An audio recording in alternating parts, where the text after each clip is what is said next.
If you've ever felt guilty about your past or worried you've been a bad example to your children, today's story will speak straight to your heart. Stay tuned. Welcome to Following Padre Pio, and a heartfelt thank you to our protected children of Padre Pio members. Your generosity allows these videos to reach thousands of souls, bringing hope, faith, and devotion to those in need. Not yet a member? Join today and become part of a powerful prayer community under the protection of Padre Pio. Receive spiritual graces, grow closer to God, and let this be your refuge in daily trials. Click the link in the description to begin your journey. Our Lady and Padre Pio bless you. Now let's move on to our story. Today's story comes from the book Amazing Miracles of Padre Pio and the Stories Behind Them by Frank M. Riga. It's about Luisa Vairo, a wealthy, sophisticated, yet unhappy woman whose life was completely transformed after an encounter with Padre Pio. This is her amazing conversion story. Listen to this. Luisa was born into a wealthy family. She grew up to be highly cultivated and intelligent. She shone in high social circles. Yet, despite her beauty, intelligence, and riches, nothing satisfied her. Every pleasure she chased left her emptier than before. Consequently, she was always looking for something new, something unexpected and different. Her worldly lifestyle had desensitized her to any thought of an afterlife, and she scoffed at anyone who spoke of God. In fact, she was passionately anti-clerical. One day, in the mid-1920s, a close friend of hers departed from London, where Luisa was living, for a pleasure trip to Rome. While there, he heard of a monk called Padre Pio, and felt compelled to travel to San Giovanni Rotondo. When he returned to London, he was a new man, almost the opposite of what he was before. Luisa and her companions began to mock him. "Now that you've been to Rome, you want to be a monk." But he replied calmly, "I have not become a monk, but I have completely changed, and the person who caused this change is in fact a monk." They drowned him out with laughter, but he remained undisturbed. Finally, they stopped and asked him to tell his story. He answered, "I myself will tell you nothing. You go and see for yourselves." Intrigued, Luisa, ever the lover of something new, soon undertook the journey herself. When she arrived in San Giovanni Rotondo, she was immediately disgusted by the undeveloped town. Used to cosmopolitan society, luxurious hotels, and fancy restaurants, she made up her mind to return home immediately after encountering Padre Pio. Yet, as she climbed the rugged, unpaved trail to the convent, she began to experience strange new feelings. Perhaps it was the birds among the almond trees, the murmur of distant waters, or the shepherd's song. For the first time, she saw clearly the emptiness of her own life. By the time she reached the church, she felt a mix of melancholy and sweetness, overwhelmed by the thought of facing the stigmatic monk who could see the depths of one's soul. Arriving at the threshold of the little church, she found herself trembling. As she entered, she could not hold back her loud sobs and tears. She would later state, "I can only say that in that little church I felt the ice in my heart melting."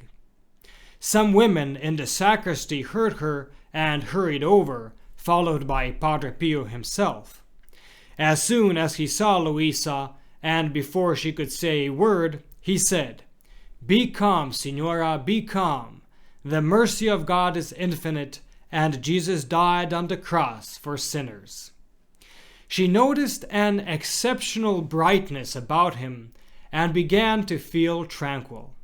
She asked him to hear her confession, but admitted she would not know what to say.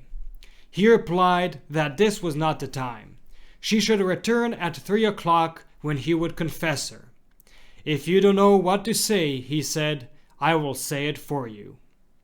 She returned at the appointed time, still shaken. She could barely speak. Padre Pio began listing her sins himself, recounting the different periods of her life as if he had been there. When he finished, he asked if she could recall anything else. In her heart, she felt two impulses. One urging her to confess a certain sin, and another saying it wasn't necessary. Fortunately, Luisa confessed it. Padre Pio replied, "Finally, this is what I was waiting for," and he gave her absolution. Luisa left the chapel filled with peace and joy she had never known. She later said that if she had kept a diary of her entire life, it would not have been as exact as Padre Pio's account of her sins. But her story doesn't end here. Now eager to renew her life completely, she remained at San Giovanni Rotondo, taking up residence with the Fiorentino sisters, some of Padre Pio's first spiritual daughters, who instructed her in the spiritual life. The elegant shoes from Paris and Rome now became a bitter memory. Determined to offer sacrifices for her own soul and for the conversion of her son, a Navy officer, she embraced penance and mortification. One day, in terrible weather, she decided to walk to the church barefoot as an act of mortification. The wind howled, and the sleet felt like piercing thorns. Exhausted, frozen, and soaked, she reached the convent with swollen, bloody feet and fainted at the threshold.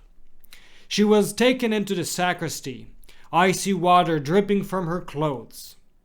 As soon as he saw her, Padre Pio told her she was too harsh. "Our body is like a donkey that must be disciplined, but not too severely. Otherwise, it will collapse and be unable to carry us." Then he placed his hand on her shoulder, saying, "This water does not wet," and immediately her clothes were completely dry. But nothing could stop Luisa from her penances, especially for her son. She felt no peace, convinced her worldly life had given him a bad example. She often wrote to him, but he did not believe her conversion was genuine. He promised to visit someday just to please her. Padre Pio always told her, "Keep praying, one day he too will see the light." Then, one day, a pilgrim brought newspapers from England. Leafing through them in the square, Luisa let out a scream. She had read that her son's ship had sunk at sea and over a dozen men had perished, but their names were not given. Many rushed from the church to calm her. When Padre Pio arrived, she told him she feared her son was dead. He asked, "Who told you he has died to cause you such desperation?" She replied, "Can you assure me he is alive?" Padre Pio looked at her, lifted his eyes towards heaven, and after a moment said, "Thank the Lord, your son is alive," even telling her the exact address where he was staying. Luisa wrote to her son, explaining how Padre Pio had given her the address and begging him to come give thanks. He finally agreed. Before his arrival, she asked him to fast and prepare for confession. He promised, but on the way to the church, he stopped for a snack of eggs and grapes. Arriving at the sacristy, he was introduced to Padre Pio. The saint looked at him with a knowing smile and said, "What a rogue, what a liar." The young man, insulted, asked why he would say such things. Padre Pio replied, "Are you going to insist to your mother that you have been fasting? What about those 2 eggs and those grapes that you have eaten?" The young man fell to his knees. "Padre, pardon me, I believe." And with that, our story concludes. Thank you for watching. May Our Lady and Padre Pio bless you, and we'll see you in the next video.